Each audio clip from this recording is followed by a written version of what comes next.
Hello students, welcome back to my channel smart study. Students, आज हम directorate of education की तरफ से दी जाने वाली वर्कशीट नंबर 31 करेंगे, जो कि क्लास 7th की है और सब्जेक्ट है सोशल साइंस।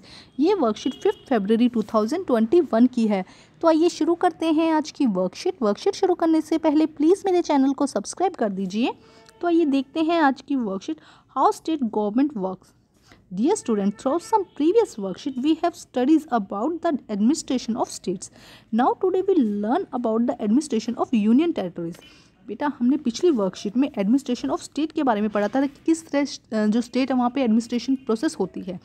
आज हम यूनियन टेरिटरीज़ के बारे में पढ़ेंगे। तो उससे पहले आपको पता होना चाहिए, देखो क्या कहा जा रहा है यहाँ पे कि जो इंडिया है वो 2 पार्ट्स में डिवाइड किया गया है। इंडिया को अलग अलग पार्ट्स में डिवाइड किया गया है। कुछ होते हैं स्टेट्स और 28 क्या है स्टेट्स है, और कुछ है यूनियन टेरिटरीज जिसको केंद्र शासित प्रदेश भी कहा जाता है।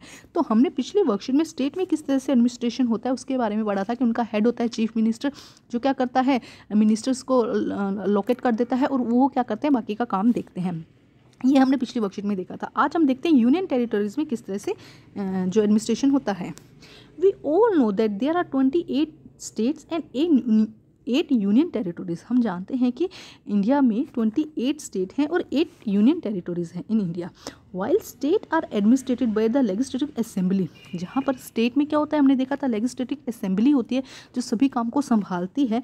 The administration of the union territory is run by the central government. और जो हम यूनियन टेरिटरीज की बात कर रहे हैं वहाँ पे कौन सारा काम संभालता है? Central government. देखो 2 तरह की गवर्नमेंट होती है। हम पिछली वर्कशीट में पिछली वर्कशीट में हमने शायद समझा था कि 2 टाइप की गवर्नमेंट होती है।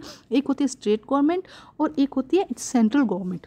तो स्टेट गवर्नमेंट क्या करती है, अपने अपने स्टेट को संभालती है, जबकि जो सेंट्रल गवर्नमेंट होती है वो पूरा इंडिया को संभालती है।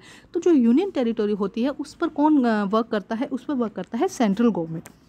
However, Delhi, Pondicherry and Jammu and Kashmir are such union territories which have their own legislative assembly. हालांकि देखो जो दिल्ली है, कश्मीर है, जम्मू एंड कश्मीर और पांडुचेरी, ये क्या है? ये है यूनियन टेरिटरीज, ठीक है। लेकिन यहाँ पे किसका मतलब मेन हेड कौन होना चाहिए था? यहाँ पे केंद्र शासित राज्य है, ये यूनियन टेरिटरीज है, तो यहाँ पे सेंट्रल गवर्नमेंट का काम होना चाहिए था। लेकिन यहाँ पे क्या है, इनके पास खुद की इनकी लेजिस्लेटिव असेंबली है। तो मतलब कि यहाँ पे क्या होगा, चीफ मिनिस्टर भी होगा और यहाँ पर किसका काम चलेगा? जो सेंट्रल गवर्नमेंट वो भी यहाँ पर काम करेगी। The president appoint government administration and lieutenant governor to each union territories. अब इसके लिए देखो जो क्योंकि हमने कहा था, तो बेटा देखते हैं the Delhi, Pondicherry and Jammu and Kashmir are such union territory which have their own legislative assembly. तो दिल्ली, जम्मू एंड कश्मीर एंड पांडिचेरी के पास में उनका खुद की लेजिस्लेटिव असेंबली है, ठीक है। तो यहाँ पे क्या होगा, एक सेंट्रल गवर्नमेंट और एक क्या होगी यहाँ पे स्टेट गवर्नमेंट, ये दोनों ही गवर्नमेंट यहाँ पर वर्क करेगी। The president appoint government administration and lieutenant governor each union territory. अब क्या कह रहे हैं कि जो लेजिस्लेटिव असेंबली तो है, इसके अलावा यहाँ पे जो भी जितने भी यूनियन टेरिटरीज हैं वहाँ पे क्या करते हैं, जो प्राइम मिनिस्टर है, जो प्रेसिडेंट है, वो क्या करते हैं यहाँ पे एडमिनिस्ट्रेशन और लेफ्टिनेंट जो गवर्नर है उनको क्या कर देते हैं, लेफ्टिनेंट गवर्नर को यहाँ पे अपॉइंट कर देते हैं। In 1992 Delhi was the redefined as a national capital territory.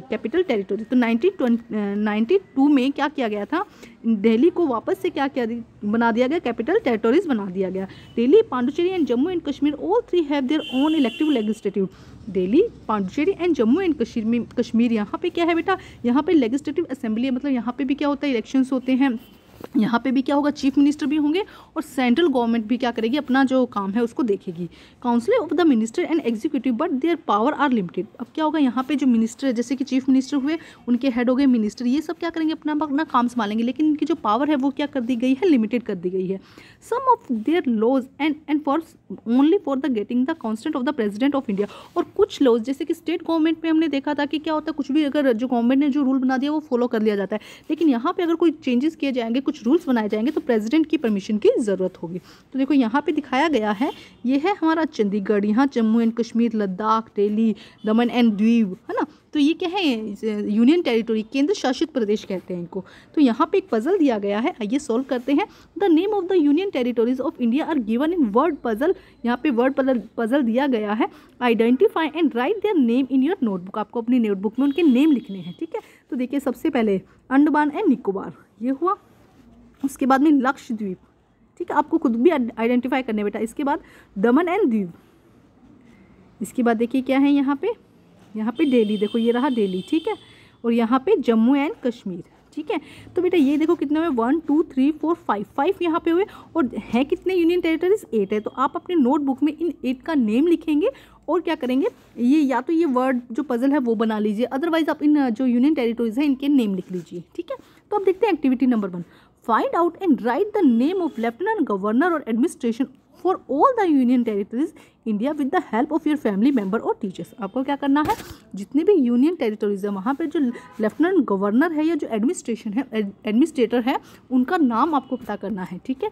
तो आइए करते हैं इसको सॉल्व। तो देखते हैं बेटा, सबसे पहले हम देखते हैं जो यूनियन टेरिटरीज है, Andaman and Nicobar island, Chandigarh, Dadra Nagar Haveli, Daman and Diu, Delhi, Jammu and Kashmir, Lakshadweep, Puducherry and Ladakh, ठीक है। ये है 8 यूनियन टेरिटरीज। अब हम देखते हैं इनके लेफ्टिनेंट गवर्नर और एडमिनिस्ट्रेशन। तो देखिए admiral DK. Joshi lieutenant governor हैं, ठीक है। देखिए चंडीगढ़, ये है अंडमान निकोबार की। अब देखते हैं चंडीगढ़ के कौन है, श्री वी.पी. सिंह बदनौर, ठीक है, ये है एडमिनिस्ट्रेटर श्री वी.पी. सिंह बदनौर। उसके बाद दादर नगर हवेली एंड दमन एंड दीव, इनके हैं श्री प्रफुल्ल पटेल एडमिनिस्ट्रेटर। ये कौन से हैं, एडमिनिस्ट्रेटर है श्री प्रफुल्ल पटेल। उसके बाद दिल्ली के कौन है, श्री अनिल बैजल, कौन है, लेफ्टिनेंट गवर्नर, जिसे एलजी भी कहते हैं, ठीक है। तो दिल्ली के कौन है, श्री अनिल बैजल। उसके बाद आता है जम्मू एंड कश्मीर के कौन है, श्री मनोज सिन्हा, कौन है, श्री मनोज सिन्हा, ये है, इन्हें एलजी भी कहा जाता है बेटा। तो ये है लेफ्टिनेंट गवर्नर, ठीक है। उसके बाद है लक्षद्वीप कौन है, श्री प्रफुल्ल पटेल, लक्षद्वीप के कौन है, एडमिनिस्ट्रेटर है श्री प्रफुल्ल पटेल। उसके बाद पांडुचेरी के कौन है, श्री डॉक्टर किरण बेदी IPS, ठीक है, डॉक्टर किरण बेदी IPS।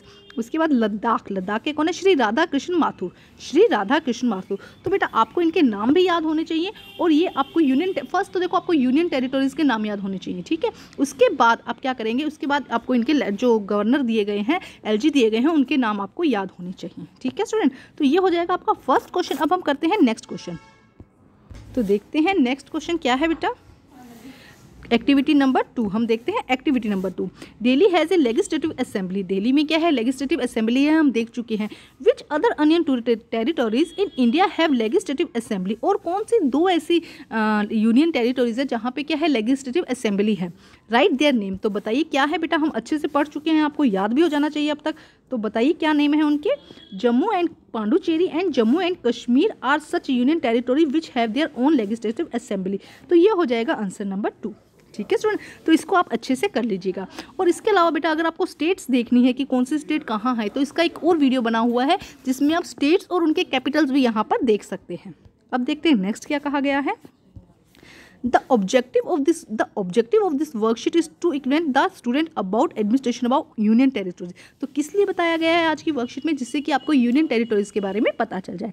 तो बच्चे आज की जो वर्कशीट है वो कंप्लीट होती है। वर्कशीट कंप्लीट करके अपने टीचर से चेक कराइए, और प्लीज़ मेरे चैनल को लाइक कीजिए, सब्सक्राइब कीजिए और शेयर कीजिए। Thank you students.